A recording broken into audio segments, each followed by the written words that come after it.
I'm Sturdy Thoughts and I'm a final year computer science student who wants to be a content creator. I'm joined with Nisha, Vibe with Vowels. And both of us always post content 4 times a day, every single day. But to post that content, we need to have habits. In this video, we're going to break down all the habits we have as a content creator, the habits we'd like to have, and the habits we try to avoid so that we can make this a full-time reality. And that brings us straight into our first point. What's your number one non-negotiable habit as a student content creator? So I'll try and do different types of videos, so funny, ranting ones, and I'll try to do day in the lives. So the day in the lives is what I'll plan Monday, Tuesday, Wednesday, depending on what I'm doing on that day. I'll just write a list, record it, edit it. Probably normally just post in order anyways. Once you develop a habit, it's harder to stop versus if you post one day, the next day you're less inclined to not post if you didn't post the day before. I committed my entire placement year, which was my 3rd year of university, to post every single day. And the opportunities in my 3rd year of university was incredible. When I had the least amount of time to post. The people that say they don't have the time, yes you do. If you've got time to brush your teeth, doom scroll, brush your hair, do your makeup, you've got time to post. What would you give as a habit for somebody who's got lots of uni work, lots of internships, or just any other good habit that you have as a content creator, to be fair? Turn your busy life into ideas for content. Recently, I had a little Halloween pumpkin painting party. I recorded that, filmed it as a little day in the life, and that was content, but I was having fun at the same time. If you do something you're passionate about, I'm passionate about university, I'm passionate about helping content creators. So just find what's unique to you, what you're passionate about, and make that your content plan.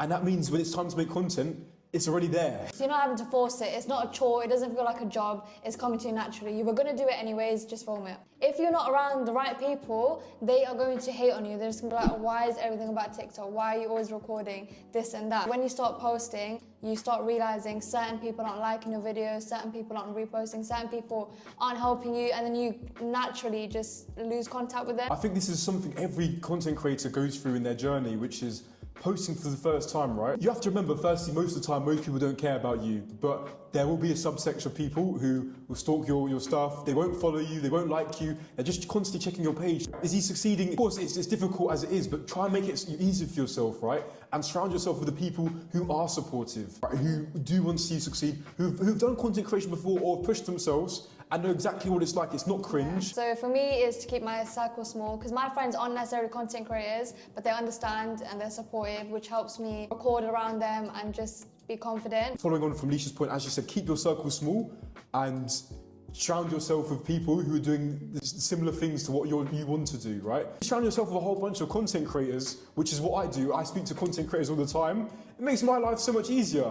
Your conversations are naturally going to be centered around content creation. You don't have to explain yourself. You don't have to justify why you're doing what you're doing. They just get it. I think the biggest habit a content creator should avoid is overthinking, because you're going to waste so much time, and in that time you could have posted 4 videos. Of course, quality is important, but if you spend 3 hours trying to fix the quality of one video, or you could have just spent half an hour making the video okay, you could have had 5 videos in that time. What's helped me is putting myself under time pressure. So if I've only got 1 hour to film, let's say 10 videos, I'll be a lot quicker. You'll start to get better and better. For example, talking as well, talking to the camera, you might mess up the first few weeks, and then afterwards, you'll know how to not mess up, if that makes sense. My biggest habit to avoid as a content creator is don't be selfish.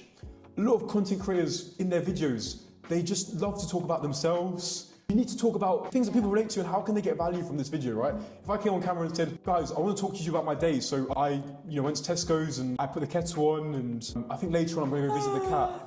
Exactly. But if I went and said, guys, in this video I'm going to give you the 5 steps you need to become the best content creator in the world. Nothing to do with me, just focus purely on the video. Don't be selfish, focus on giving value. And we went through our habits, what we want to be aspired to, and what to avoid. We're not perfect, but for 4 years, I think we're doing a pretty good job. Let us know if you've got any other tips, any other ideas. Yes, and just a reminder, if you guys want your first content planner like Leisha uses that I use for free in the link in the description, just go check that out. And subscribe to Vibe with Vowels, subscribe to Sturdy Thoughts. And I hope to see you guys in the next video to get better help on content creation.